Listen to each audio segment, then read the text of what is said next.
Hi, I am Chris Hurd, and you're listening to the Ahead of the Herd podcast, where we talk to the buyers, investors, and sellers of tech, mostly about tech, but some other stuff. We're going to focus on tech today because we've got a great guest, Corban Wells. He has been in the mortgage industry for various roles for 15 plus years. He's currently head of business technology at PRMI. He's also a dad of two teenagers as well, something I have no familiarity with. So we'll try and talk about that, but I don't know too much about that. Corban, say hi to the people and maybe give us a little bit of background on yourself. Great. Happy to be here. Maybe I'll start with giving a little background on the mortgage industry. I asked somebody who's been in our company for over 15 years, and I asked her, how many mortgage lenders do you think there are in the nation? And she said, oh gosh, maybe 1,000. I was like, try 32,000. So these are companies. These are banks, credit unions, and mortgage brokers and lenders.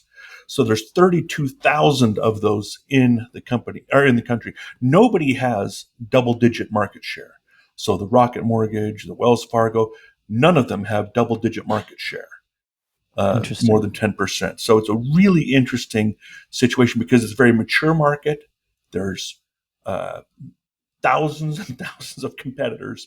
And so the margins are super thin. It's like picking up nickels in front of a steamroller is what it feels like. Yeah. And one little mistake on a loan, you do something wrong, and it can be hundreds of thousands of dollars of non-purchasable loan that you have to eat, and you're making little fractions along the way. I mean, we're getting right into it, Corbin. So now I'm interested. I've got to ask you a question. Why is that? Why is it that every other industry seems to fight monopolization, and yet Yeah, the industry just remains highly competitive? What do you think that is? I think people on this type of a transaction, most people only do this once in their life. They buy their first home, uh, and they feel comfortable doing it with people that they know. And so all the people that you know aren't all at one giant company. They're the people you know in your church, the people you know in your kids' soccer moms. That's where people figure out how to get a loan. Typically, that's changing Right. some now. There is some consolidation in the market, especially with the destruction in the industry over the past 2 or 3 years. But we're still a very, very a diverse group. Every little town, every little shopping mall has their own little mortgage broker or lender or bank that people go to. I live next door to mine, funnily enough, and I only found that out when he emailed me and there was a picture of him in the email. I was like, hang on a second, you're my neighbor. That's really, we talk a lot on the show about robotics and people and the future Mhm. of humans and the future of humans in various industries.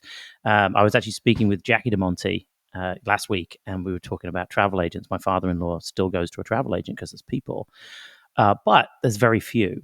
So there's clearly AI and automation being brought into this industry.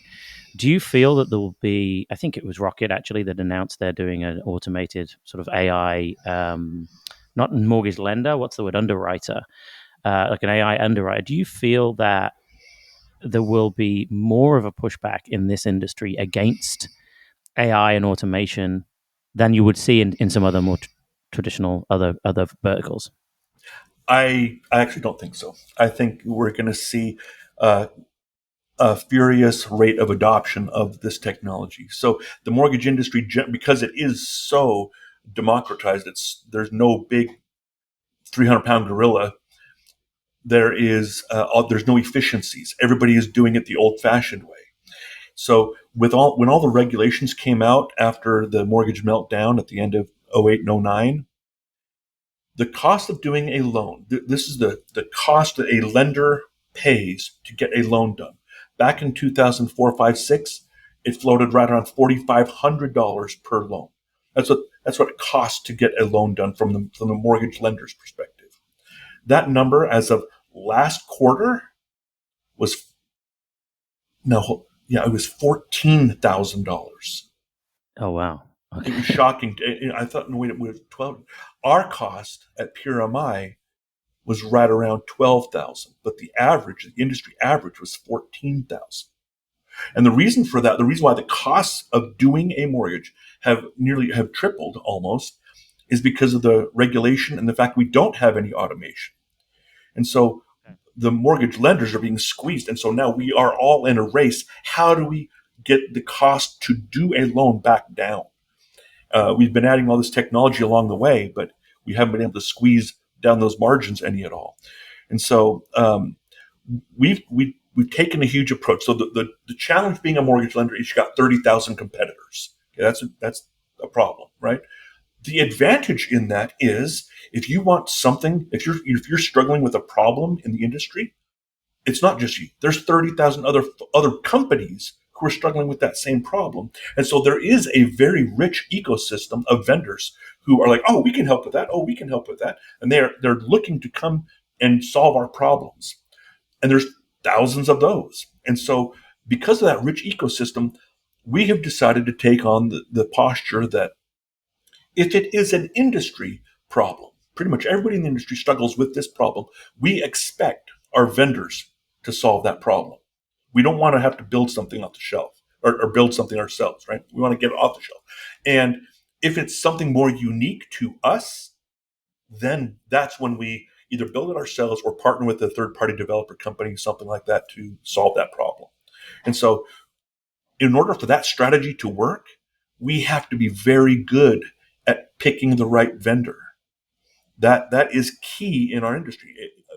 Otherwise, we're not going to be able to differentiate ourselves from a technology standpoint. If we're just picking whatever else anybody else is picking, and it's not really giving us an advantage, we are going to be outcompeted in certain markets, and we don't want to do that. So, because of that reality, I've literally evaluated hundreds of vendors over the past 3 or 4 years. Hundreds of them have come to us and said, let us show you what you got. Okay, let's get out my pencil. Let's go. Let's hear what you got. And what I've learned to absolutely dread about that process after doing hundreds of times is it is adversarial. It is always an adversarial posture. Sure. They are coming and it's adversarial, but with smiles and handshakes and lunches, as friendly as they can be. But they are trying to only share with me the good stuff. And now it is, I have to sit here like this and try to see what they're not saying. I have to try to figure out what is the gotcha that they're not telling me about. And so I'm not even listening really to what they are saying. I am just looking for what they're not saying. And so it's a really dysfunctional conversation, essentially, when it boils down to it. And it's really in that environment, it is so difficult for me to arrive confidently at an accurate understanding of what the real thing is that they're offering. I hear their value. I hear their value prop. I hear this. I hear that. I don't hear the gotchas. I have to try to research that on my own. So then we have all these other things that we do to try to get that. We've talked to other people who are using them. And of course, they refer us to their best customers. And those best customers, of course, give us a glowing review. All this dysfunctional stuff that doesn't really work. And then, and it's also so resource intensive, so then I say, well, I don't want it all on my shoulders. Let me bring in some other people I trust on my team. And now there's 4 or 5 of us sitting through these hours of presentations from all these different vendors. And it's so inefficient. Of course. That is what I hate. I like that. The adversarial piece is not that I like it, but you bang on. I mean, we, as salespeople, like Art of War, Sun Tzu's Art of War is like a book that everyone has to read as a salesperson. It is a book about warfare. And it is. I mean, we build battle cards against competition. There's so many metaphors of fighting as a salesperson. And also, you see buyers put their guard up. I mean, I was on the phone with someone recently, and they, they were initially thinking it was I think you may have been on this call, Corban, where it was someone who had thought they were buying our product, and they had a very different mentality when they were thought they were buying the product versus when they found out, oh, well, we already have the product.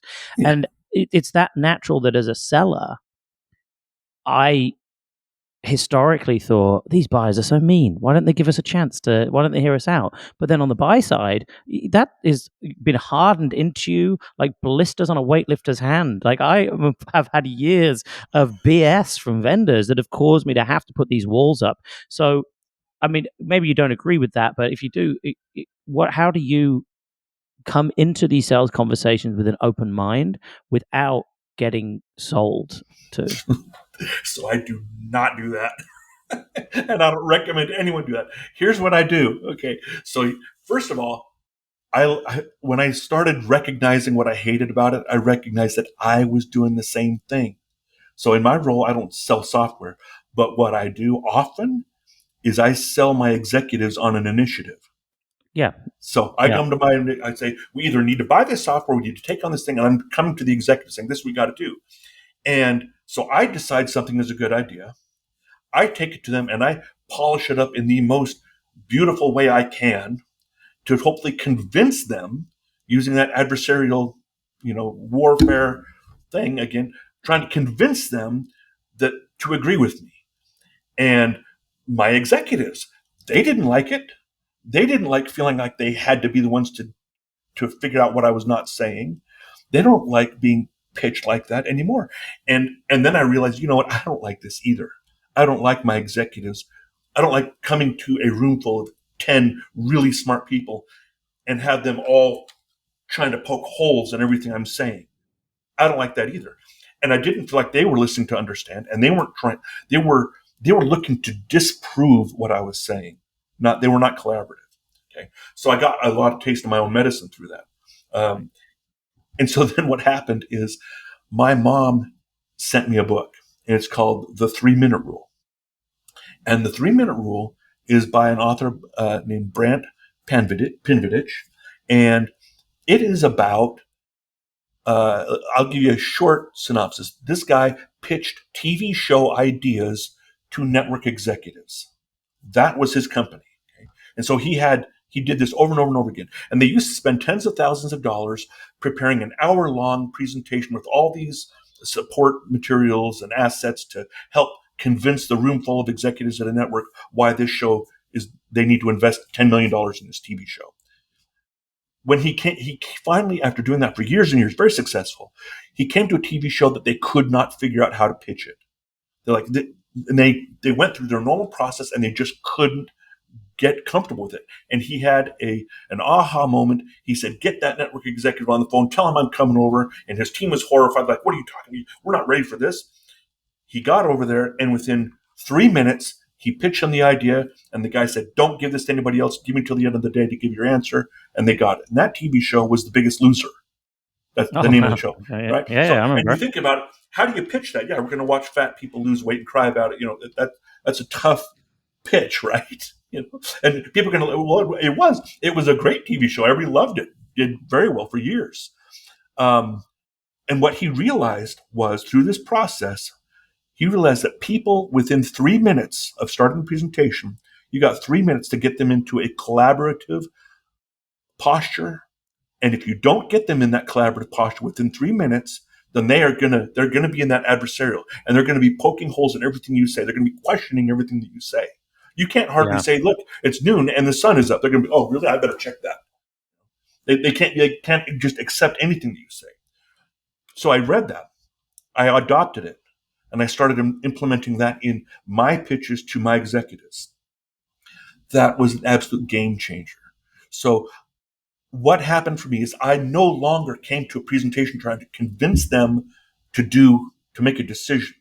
The whole goal was I've got 3 minutes to get them into a collaborative posture. If I do that, now it's not my job. I don't have to convince them that my idea was right. I don't care if it's my idea or their idea. That's not what it's about. What's best for the company. And once I could let go and say, gosh, if we just get a collaborative discussion going, we're going to make the right decision. It's going to be good. So yeah, that's perfect. What happened with that was amazing. So when I was able to do that type of a presentation that Brant Pinvidich talks about in his 3-Minute Rule book, he's got a whole architecture for how to design a presentation like that. I'm 6-0 when I follow that. Oh, wow. As far as when we do it. I don't jinx it. Yeah.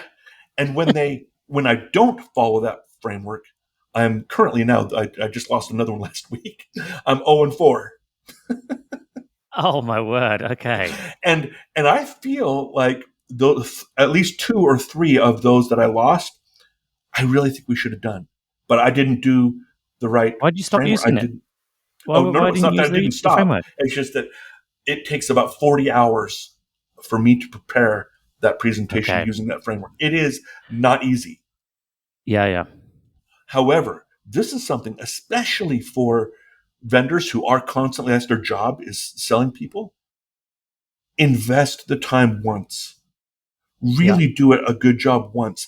And now once you get good at this, you can be in a collaborative discussion with your potential clients, and you will help them make the best decision. And whether it's yes or no for that particular client, your reputation is going to go through the roof. They're going to be fine. I have recommended people that I didn't buy software from because I knew that they were at least being honest and straight up with me. And I could say, you know what, it's not a good fit for us, but it might be good for them over there. And I'm happy to recommend you. Okay. We all talk. yeah. We swap with 25,000 mortgage lenders out there. We swap employees back and forth all the time. We all know each other. Oh yeah, you'll go to a new company and then you just remember Yeah. that. You remember that pitch. You remember that salesperson. Yep. You know they're Yep. honest, and there's people buy from people. I mean, you go back to the mortgage piece of one of the reasons why there's so many mortgage companies. It's because people like to buy from people. But that's the same thing for tech too. Is of course there's a lot more. You're looking at this not as much as just the person, but still the best salespeople I know sell no matter where they are or what product they are, That's and right. that's a big skill. The 3 minute rule, I love that idea. I'm going to try and incorporate it.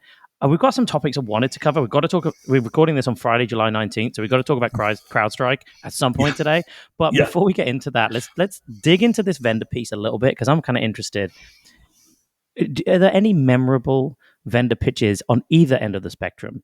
Either really good ones that you remember, and you don't have to call the vendor out, but a technique that they use that you remember, and one awful pitch, one awful memorable sales pitch.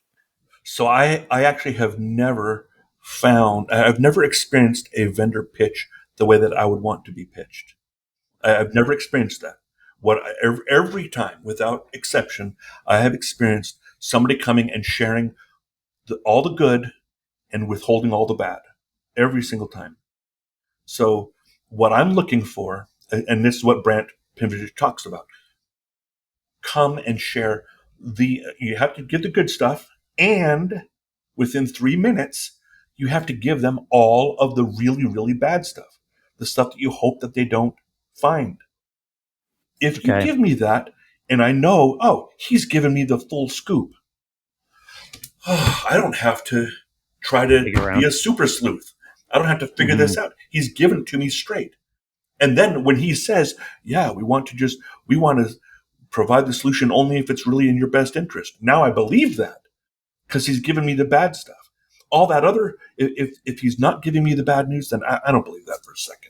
You How know, do you know though that they're giving you all the bad news? I mean, me as a vendor, just to kind of play a devil's advocate a bit, I could come in yeah, and say, "Here's all the good stuff." Also, our competitors are going to say this about us, and that's true, and we're working on it, and we're building this. Then they've gained your trust, but they could still be withholding information, right? So how do you know that they're not they withholding even more bad stuff? they could, and so it's never you're never leaving um, your judgment behind and just with reckless abandon. Oh, he told me something bad. I'm going to go happily run down the road with him. That's not how it goes. But it does bring, that is the one thing that you can do that will bring down the barriers, pull down the defenses more than anything else. And so if you really want to have a collaborative discussion, that has to be done. And Yeah. they will, it's not so much that you have to provide proof that that's all that the bad that there is. You just have to show this. There really is reasons why why this wouldn't be a good fit. Here's where we've seen it hasn't worked for in the past. We've had this problem in this situation, this problem in this situation. We're working on this. And this is a problem that we don't know how to solve. What do you think? How could we solve that together? Ask, Okay, and then you're bring, collaborating, and then you're really truly collaborating. And like you said earlier, I think if you can make it the buyer's idea, yes. you might plant those ideas, but if they think they came up with it or they did come up with it, they're much more likely to pull the trigger than they Yeah. are without that, right? So a common problem that we have is change management, getting people to adopt this other new thing that we just, new software, whatever. right? How do you get people to use it? And especially in our industry, we got 1,300 employees, and they're all riddled with ADD, and they don't want to adopt anything, right? Sure. So that's often the challenge. And so if I were to pitch me on a new software, I would say the biggest challenge we have is adoption. So this is the value, this is the struggle. How do you guys think we could, if you guys picked our software, how do you think we could get your folks to adopt it? Yeah. And now you solve it for us, please. Yeah, exactly. And Like it. but we say, look, this is a real challenge. And this isn't a sales tactic. This is addressing a real challenge. And say, some people just, most of the time, not sometimes, most of the time, the vast majority of the time, salespeople just talk about all the features, and they rarely bring up the fact that, yeah, for these features to have any value, somebody's got to actually adopt it and use it. And they forget that part.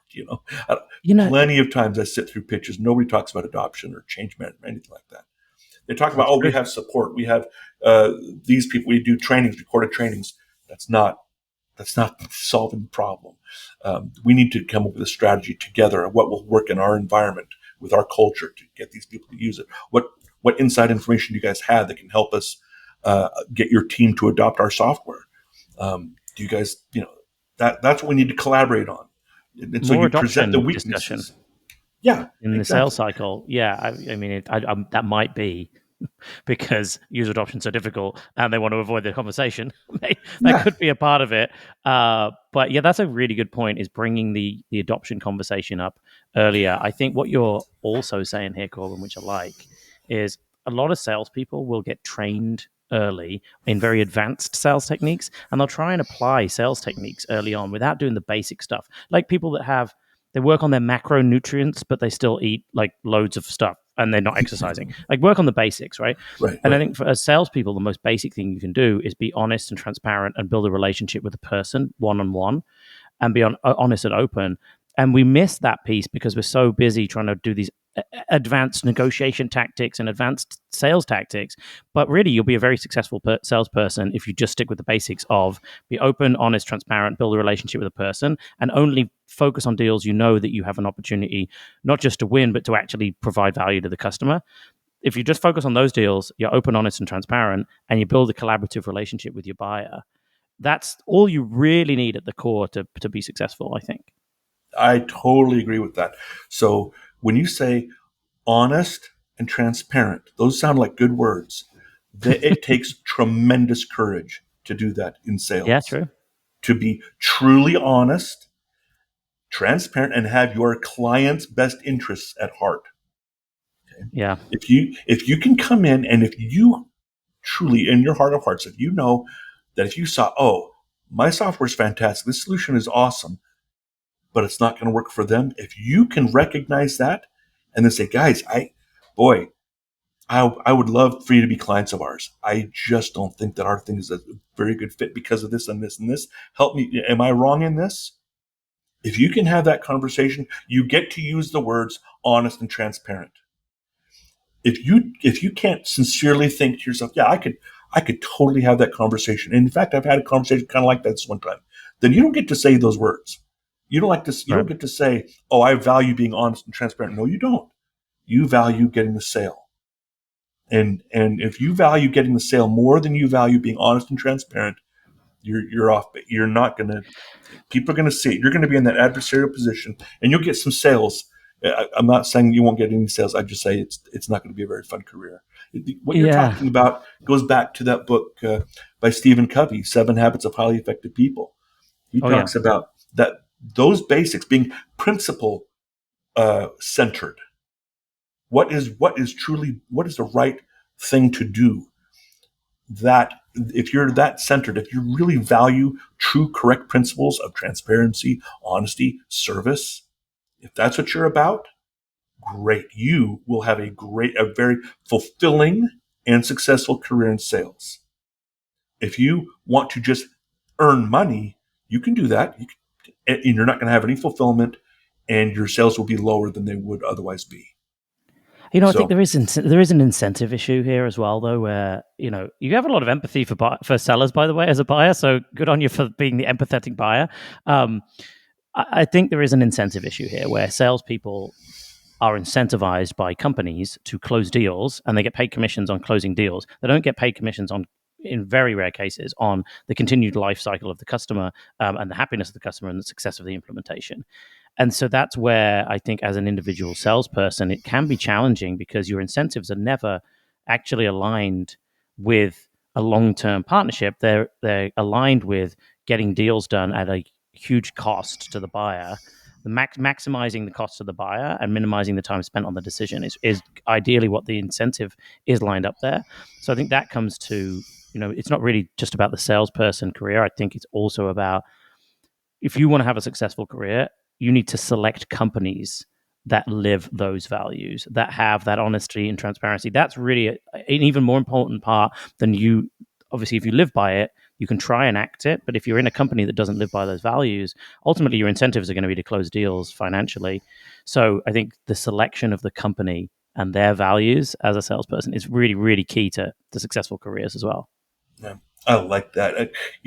Because as you're talking, I'm just kind of brainstorming, trying to gameplay. How would this work? And it's like, if I'm a salesperson, my job is to close the deal.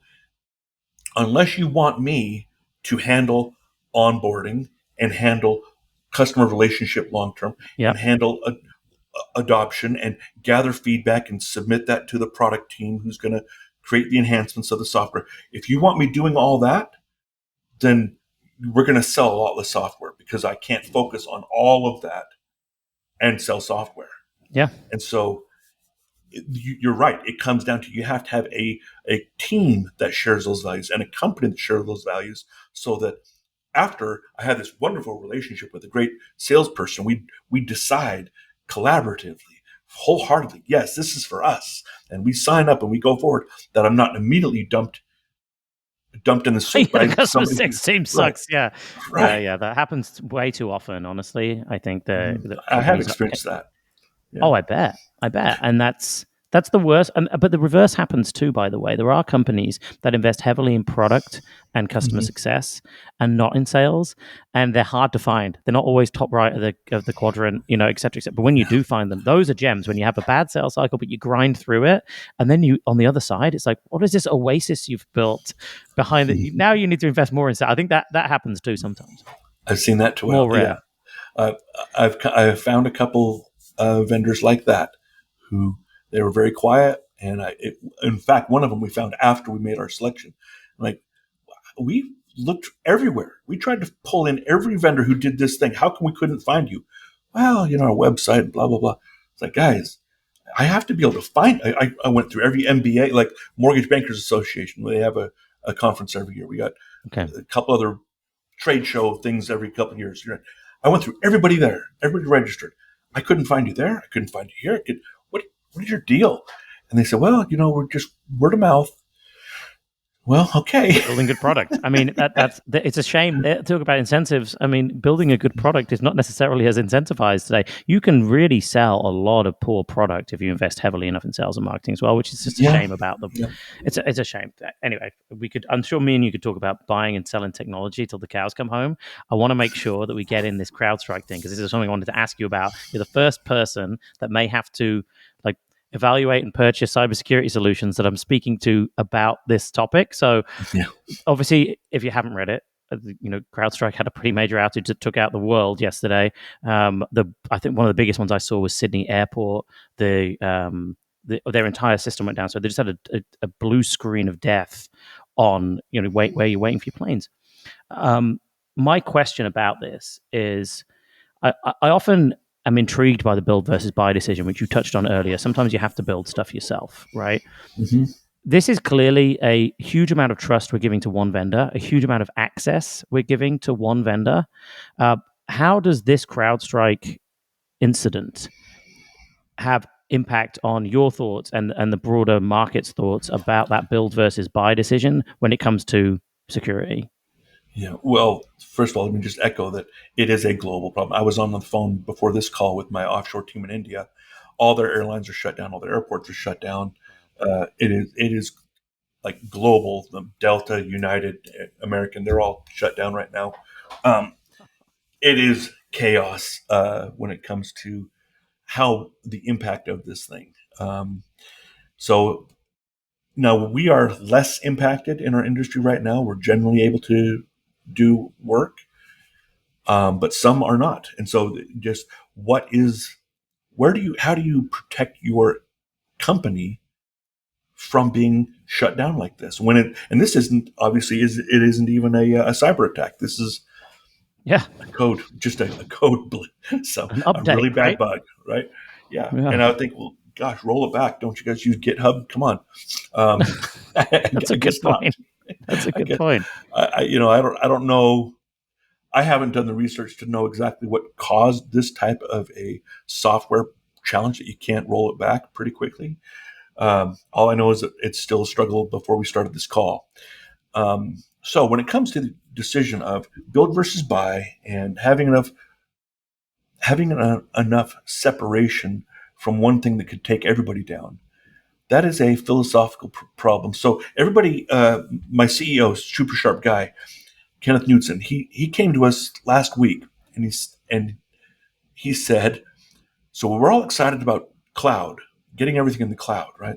That's great. It's much safer in the cloud than on-prem. And he's like, well, it seems to me that the only difference between cloud and on-prem is who's paying the bill for the exact same server farm. So we have our on-prem stuff in a server Right. farm. We have our cloud stuff in a server farm. And sometimes those are the exact same building. Oh And yeah, that's right. okay. And so his point was, if I was a super hacker and I wanted to attack the most valuable assets I could find, I wouldn't attack PRMI's on-prem server farm in our office. That's got some secret stuff, but gosh, that's a whole lot of protection for one little tiny Yeah. terabyte of data, right? Attack a server farm. Attack that. Get that. And so he said, so far that has been the most secure. There've been, I can't think of any offhand instances where a true server farm was cyber attacked and successfully, took all the data. Um, it will happen. That is, and our CEO said that is going to happen. And we got an announcement. I forget the U.S. government agency that put it out, but last year, about the same time, it's about 12 months ago, came out and said, because of the advent of quantum computing, we feel like people are going to take uh, data today that is encrypted, completely worthless because it's encrypted. They're going to sit on it for a couple of years. And then when quantum computing comes along, they're going to be able to break that encryption, no problem. Oh, I And see. they're Yeah, going to yeah. It's like steal the safe and then figure out how to break into it later. yep, exactly. Right. And so this cybersecurity challenge, I don't have a strategy. I don't think anybody has a strategy that would say, this is how we're going to protect against those types of circumstances. I don't feel like there is a best way. Um, all I can say is everybody involved, from the people like Microsoft and Amazon who own the cloud, those guys, down to uh, my database administrator, everybody in between. We need to have the ability to pull the plug, create an Yeah. air gap, and restore quickly. We can't do it. This can't be something that takes a day or 2 days.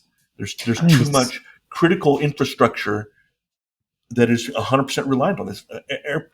Fortunately, it's not the airplane systems within the airplanes. Fortunately, it's yeah, just yeah. the stuff impacted on the ground. But most planes are fly by wire.